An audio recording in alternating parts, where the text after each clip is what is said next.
Hello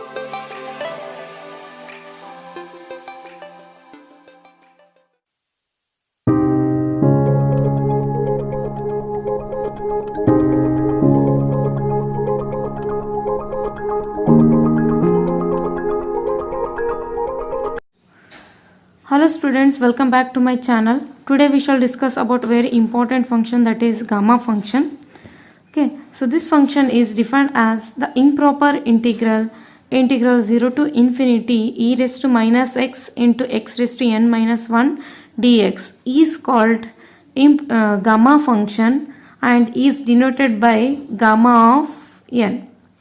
So therefore gamma of n is equals to integration 0 to infinity e raised to minus x into x raised to n minus 1 into dx. Okay, so this is the basic definition of the gamma function. Now let us see some properties of the gamma function. First property, gamma of n plus 1 is equals to n gamma of n. By the definition of gamma function, we have gamma of n equals to integration 0 to infinity e raised to minus x into x raised to n minus 1 dx. So this is by the definition. Now replacing this n by n minus 1, we get replacing n by n plus 1. So replacing n by n plus 1, we get gamma of n plus 1 equals to integration 0 to infinity e raised to minus x as it is, x raised to, so in the place of n, if we substitute n plus 1, we get n plus 1 minus 1 is equals to n. So n plus 1 minus 1, which is equals to n only, therefore we can write x raised to n dx. Now integrating this one by parts, so we get, or we rule, we get, so we consider this as a first function, this one as a second function. Now applying integration by parts, so that is we get gamma of n plus 1 is equals to, so this treating this as a first function, so that is first function as it is, integration of second function e raised to minus x, integration is minus e raised to minus x minus integration 0 to infinity differentiation of first function, that is this differentiation of this x raised to n is n x raised to n minus 1 into, we have again integration of the first function second function, that is minus e raised to minus x into dx. Now here we have to apply the limit 0 to infinity. Now applying upper and lower limits, so see here, on applying upper limit x raised to infinity, but here minus e raised to minus infinity, which is becomes 0. Therefore while applying upper limit we get 0 minus of lower limit. In the lower limit x value, if we substitute x equals to 0, we get 0. Therefore totally we get 0. Okay, so 0 for this one. So since e raised to minus infinity is equals to 0, we get first term totally 0. Next come to this second term, minus into minus we get plus 0 to infinity. Here n is constant, therefore we can take it outside, n 0 integration 0 to infinity e raised to minus x into x raised to n minus 1 dx. Now again by the definition of gamma function, this becomes gamma of n.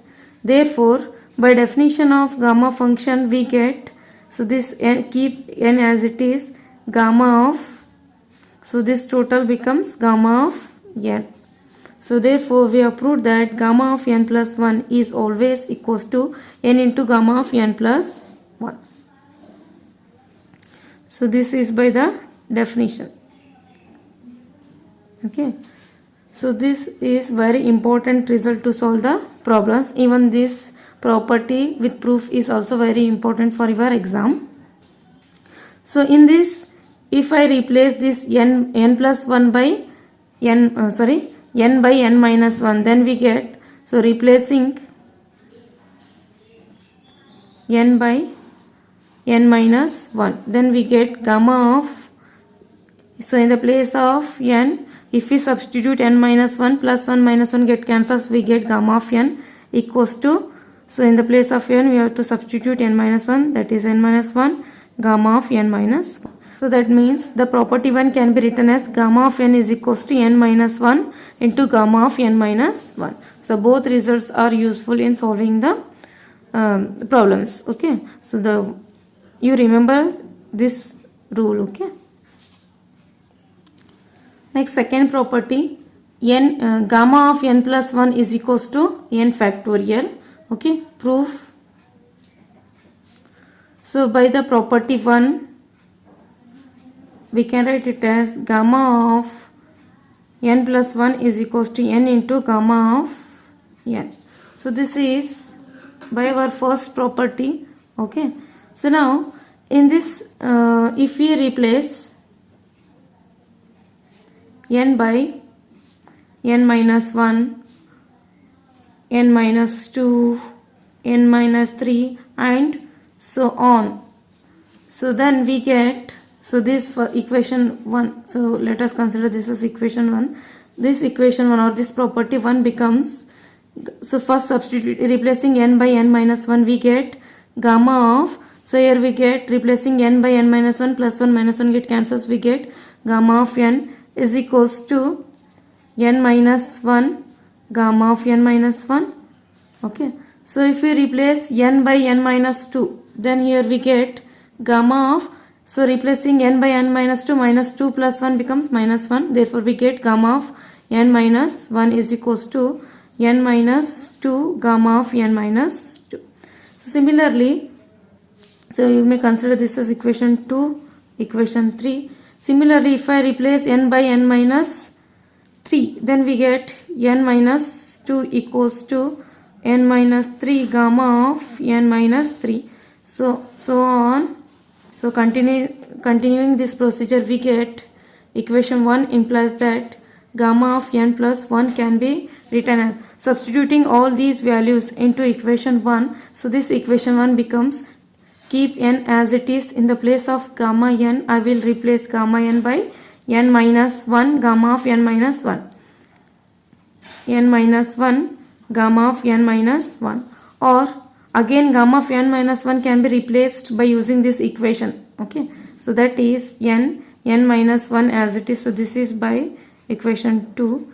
So n minus 1, so in the place of n minus 1 we can replace by equation 3, we get n minus 2 gamma of n minus 2.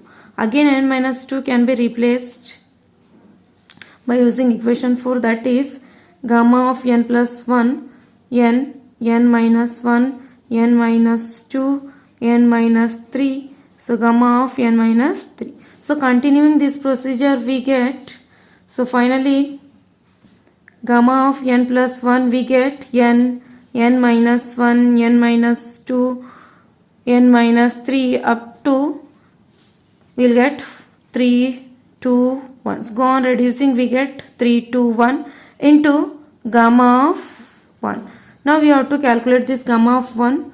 Gamma of 1 by the definition, gamma of n definition is integration 0 to, so first I will write gamma of n definition, integration 0 to infinity e raised to minus x raised to n minus 1 dx. Substituting in this equation, that is substituting n equals to 1, we get gamma of 1 is equals to integration 0 to infinity e raised to minus x raised to n minus 1 means x raised to 0, so which is equals to integral 0 to infinity e raised to minus x equals to, into dx. Now integrating this one, we get e raised to minus x, integration is minus e raised to minus x 0 to infinity. Evaluating limits, we get minus e raised to minus infinity plus e raised to 0, which is equals to e raised to minus infinity equals to 0, e raised to 0 equals to 1. Therefore, remember that always gamma of 1 value is equals to 1 only. Okay, this is very very important result. Now substituting into this one, we get gamma of n plus 1, its value becomes gamma of n plus 1 n minus 1, n minus 2, n minus 3, so on, 3 into 2 into 1, gamma of n value is equals to 1. Now it can be written as, you can observe that this is n factorial, therefore this can be written as n plus gamma of n plus 1 is equals to n factorial. So which is the, if I replace this n plus 1 by, n by, replacing n by n minus 1, okay, replacing n by n minus 1, we get n minus 1 plus 1 get cancels, we get gamma of n. So in the place of n I will write n minus 1 factorial. So remember this result, okay. So this is very important to solve the problems, okay. Now here we have some notes.